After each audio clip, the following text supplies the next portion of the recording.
Hello hi friends, welcome back to my channel. ఈరోజు రాజీవ్ ఆరోగ్యశ్రీకు సంబంధించి updates ఏమున్నాయి అనేది చూద్దాం. గత తెలంగాణ ప్రభుత్వం ఆరోగ్యశ్రీ పథకాన్ని కొత్తగా ఏర్పడిన కాంగ్రెస్ ప్రభుత్వం గతంలో ఉన్న పేరు రాజీవ్ ఆరోగ్యశ్రీను తీసుకురావడం అయితే జరిగింది. దీనికి సంబంధించి నీ వెబ్సైట్ కూడా కాన్ఫిగరేషన్ అయితే అయ్యింది.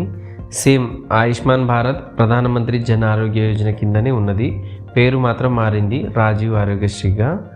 కొత్త సీఎం రేవంత్ రెడ్డి గారి ఆదేశాల మేరకు కాంగ్రెస్ 6 గ్యారంటీలలో రెండింటినైతే ఇంప్లిమెంటేషన్ చేసింది.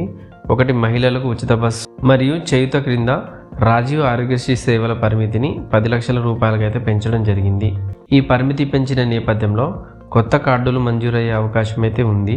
గత ప్రభుత్వం జారీ చేసిన ఆరోగ్యశ్రీ కార్డులందు కేసీఆర్ గారి ఫోటో మరియు పరిమితి 5 లక్షల రూపాయల చికిత్స అని ఉండడం మూలన కొత్త ప్రభుత్వం పాత లోగోతో కొత్త కార్డులు ఇచ్చేంత వరకు ఈ పాత కార్డులు పనిచేసే అవకాశం అయితే ఉన్నది. ఎలక్షన్ కారణంగా ఆరోగ్యశ్రీ కేవైసీ చేయించుకున్న వారికి ఇప్పటికైతే కార్డు అయితే డౌన్లోడ్ అవ్వడం లేదు. ఇంకా కేవైసీ చేయించుకొని వారు ఉంటే కేవైసీ మీ దగ్గరలో ఉన్న సిఎస్సి లేదా మీ సేవా సెంటర్లో కేవైసీ కంప్లీట్ చేయించుకోండి. ఒకవేళ మీ దగ్గరలో కేవైసీ చేసేవారు అందుబాటులో లేకపోతే నాకు సండే మెయిల్ కానీ టెలిగ్రామ్లో కానీ డీటెయిల్స్ పంపండి, కేవైసీ చేయడానికి ట్రై చేస్తాను. రాజీవ్ ఆరోగ్యశ్రీకి సంబంధించి అసెంబ్లీలో అసదుద్దీన్ ఓవైసీ అడిగిన ప్రశ్నకు సీఎం రేవంత్ రెడ్డి గారు అయితే స్పందించారు. ఏం చెప్పారో ఒకసారి వారి మాటల్లో విందాం. ఎంఎస్ నెంబర్ 191 ఈ జీవో స్పష్టంగా రాజీవ్ ఆరోగ్యశ్రీ పథకంలో పేదలకు వైద్య ఆరోగ్య ఖర్చుల కోసం 5 లక్షల నుంచి 10 లక్షలకు పెంచడం జరిగింది.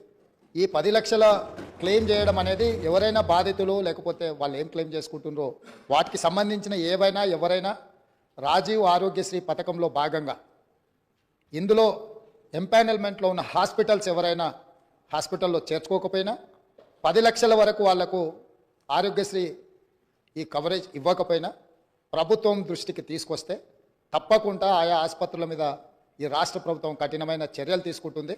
కాబట్టి దయచేసి మా సహచర సభ్యులకు నా సూచన, రాజీవ్ ఆరోగ్యశ్రీ పథకాన్ని 7 తారీఖు నాడు ప్రభుత్వం బాధ్యత తీసుకున్న రోజే మంత్రివర్గ సమావేశంలో ఆమోదం తీసుకున్నాం.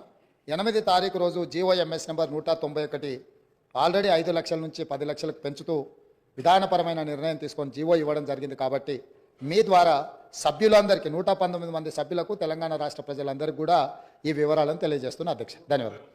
రేవంత్ రెడ్డి గారు చెప్పినటువంటి జీవోను చూపిద్దామని ట్రై చేశాను, కానీ జీఓఎంఎస్ నెంబర్ 191 అప్డేటెడ్ ఇంకా పబ్లిక్ డొమైన్ లేదా అందుబాటులో లేదు. నాకు తెలిసి పూర్తి స్థాయి గైడ్లైన్స్ మరియు జీవో ఈ వారంలో వచ్చే అవకాశం అయితే ఉంది. రాజీవ్ ఆరోగ్యశ్రీకి సంబంధించి మనకు దగ్గరలో ప్రైవేట్, గవర్నమెంట్, పిహెచ్సి హాస్పిటల్స్ ఏమేమి ఉన్నాయి అనేది వెబ్సైట్లోనే తెలుసుకోవచ్చు. హాస్పిటల్స్లో ఏ స్పెషలిస్ట్ అందుబాటులో ఉన్నారు అనేది కూడా మనం వెబ్సైట్లోనే తెలుసుకోవచ్చు. నేను శాంపిల్ ఒక లొకేషన్ అయితే ట్రై చేస్తున్నాను. రాజీవ్ ఆరోగ్యశ్రీకి సంబంధించి ఇంకా ఏ అప్డేట్స్ వచ్చినా మీకు వెంటనే తెలియజేస్తాను. మరిన్ని యూస్ఫుల్ ఇన్ఫర్మేషన్ కోసం ప్లీజ్ సబ్స్క్రైబ్ చేసుకొని గంట సింబల్ అయితే క్లిక్ చేయండి. ఈ ఇన్ఫర్మేషన్ కనుక మీకు నచ్చినట్లయితే ఒక లైక్ చేయండి. Thank you for watching.